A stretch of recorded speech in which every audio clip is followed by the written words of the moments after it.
Krisis keuangan di Zimbabwe. Zimbabwe merupakan sebuah negara di benua Afrika yang telah mengalami krisis keuangan yang cukup parah. Krisis ini telah menyebabkan inflasi yang sangat tinggi, sehingga nilai tukar mata uang lokal telah terkoreksi hingga 75% sejak awal tahun ini. Krisis keuangan di Zimbabwe dimulai beberapa tahun yang lalu. Pada tahun 2009, inflasi besar-besaran telah membuat kondisi negara sangat hancur.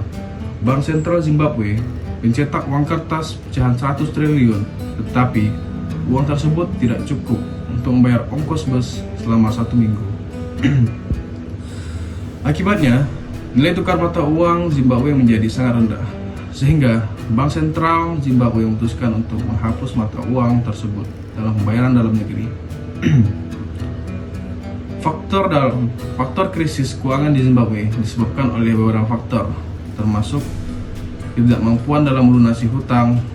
Zimbabwe memiliki hutang yang sangat besar dan tidak dapat dijamin, sehingga buat negara tersebut sulit untuk melunasi kewajiban keuangan negara mereka. Selanjutnya, ada nilai kurs yang terus merosot. Nilai kurs Zimbabwe terus menurun, membuat mata uang lokal menjadi tidak berharga dan sulit untuk digunakan dalam transaksi internasional. Terus ada tingginya tingkat korupsi. Korupsi yang meluas dalam negeri telah menghancurkan kepercayaan masyarakat terhadap pemerintah dan menghambat investasi dan pertumbuhan ekonomi. Tingginya tingkat inflasi juga sangat berpengaruh dalam keuangan di Zimbabwe. Inflasi yang sangat tinggi telah membuat harga-harga meningkat drastis, sehingga uang lokal menjadi tidak berharga dan sulit untuk membeli kebutuhan dasar. Kekeringan parah dan pemadaman listrik bergilir. Kekeringan yang parah dan pemadaman listrik yang bergilir telah menambah kesulitan bagi warga Zimbabwe, sehingga membuat mereka sulit untuk memenuhi kebutuhan harian mereka. Setelah itu, terjadinya perang di Republik Demokratik Kongo. Pemerintah Zimbabwe memerlukan biaya yang besar untuk perang di Republik Demokratik Kongo yang telah memperburuk situasi ekonomi negara mereka. Utang nasional yang semakin meningkat. Utang nasional Zimbabwe telah meningkat, membuat negara tersebut sulit untuk melunasi kewajiban keuangannya. Penurunan ekspor dan pertumbuhan ekonomi. Penurunan ekspor dan pertumbuhan ekonomi. Penurunan ekspor dan pertumbuhan ekonomi telah membuat Zimbabwe mengalami kesulitan dalam menghasilkan pendapatan yang cukup untuk memenuhi kebutuhan negara. Dampak krisis keuangan di Zimbabwe telah menyebabkan berbagai masalah bagi warga negara.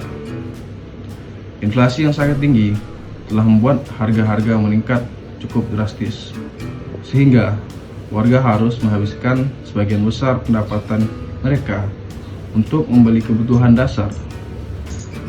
Kekeringan parah dan pemadaman listrik yang bergilir juga telah menambah kesulitan bagi warga.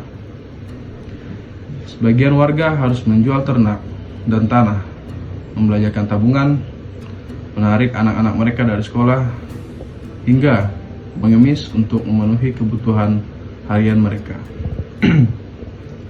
Langkah penyelesaian yang dapat diambil untuk menstabilkan kembali perekonomian negara tersebut. Bank Sentral Zimbabwe memperkenalkan mata uang baru bernama ZiG yang didukung oleh emas. Mata uang ini diharapkan dapat menggantikan dolar Zimbabwe yang nilainya telah terkoreksi hingga 75%. Gubernur Bank Sentral Zimbabwe, John Musaya Vanho, menyebut bahwa ZiG akan lebih terstruktur dan akan ditentukan oleh nilai tukar mata uang asing serta harga emas London. Prognosis dengan diperkenalkannya mata uang baru diharapkan dapat membantu menstabilkan perekonomian Zimbabwe dan mengurangi inflasi yang sangat tinggi. Namun, masih perlu waktu untuk melihat apakah langkah ini efektif dalam mengatasi krisis keuangan yang telah berlangsung lama di negara tersebut. Udah.